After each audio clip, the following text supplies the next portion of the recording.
Hey hello guys, எல்லாரும் எப்படி இருக்கீங்க? இந்த வெயிட் இஸ் ஓவர் அப்படின்ற மாதிரி மூவி ரிலீஸ் ஆகும்போது எனக்கு டிக்கெட் கிடைக்கல. 23rd of July.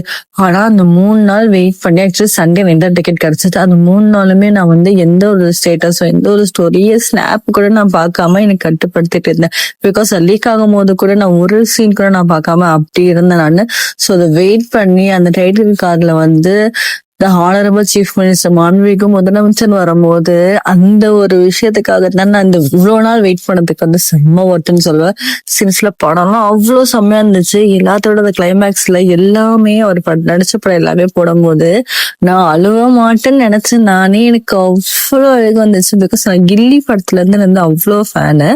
ஆனா எனக்கு அதை பார்த்ததுமே அழுவத செய்யா நினைச்சிட்டு இருந்தேன். ஆனா என்னால கண்ட்ரோல் பண்ண முடியல. பட் இனிமே நான் யார் படத்துக்கு போயிட்டு FTFS தேடுவேன்னு எனக்கு தெரியல. ஆனா எல்லாம் முக்கவாசி படத்துக்கு FTFS நான் போயிருக்கேன். இதுக்கப்புறம் எனக்கு தெரியல நான் என்ன பண்ண போறேன்னா எனக்கு தெரியல. பட் வந்து இதுக்கும் ரீலீஸ்க்கு எல்லாத்துக்கும் நான் போவேன்னு சொல்லிட்டு நான் வந்து நானே வந்து என்ன சமாதானப்படுத்திக்கிட்டு வந்துட்டேன். என்ன மாதிரி யாரெல்லாம் வந்து இந்த சீன்லாம் வரும்போது கிளைமேக்ஸ் அந்த அவர் நடிச்ச எல்லா படமும் போடும்போது யாரெல்லாம் என்ன மாதிரி அழுதுங்க ஃபர்ஸ்ட்னு யாரெல்லாம் வந்து தளபதி பிக் ஸ்கிரீன்ல மிஸ் பண்ண போறீங்கன்னு சொல்லிட்டு மறக்காம கீழே கமெண்ட் பண்ணிக்கோங்க. எனக்கு தெரியல, பட் நம்ம ரீலீஸ்ல செம்மையா பண்ணணும்னு சொல்லிட்டு நான் அப்படியே என்ன சேர்த்துக்கிட்டு அப்படியே அங்கிருந்து கிளம்பிட்டேன். ஸோ இதே மாதிரி நெக்ஸ்ட் வீடியோல பாக்குறேன். So bye guys.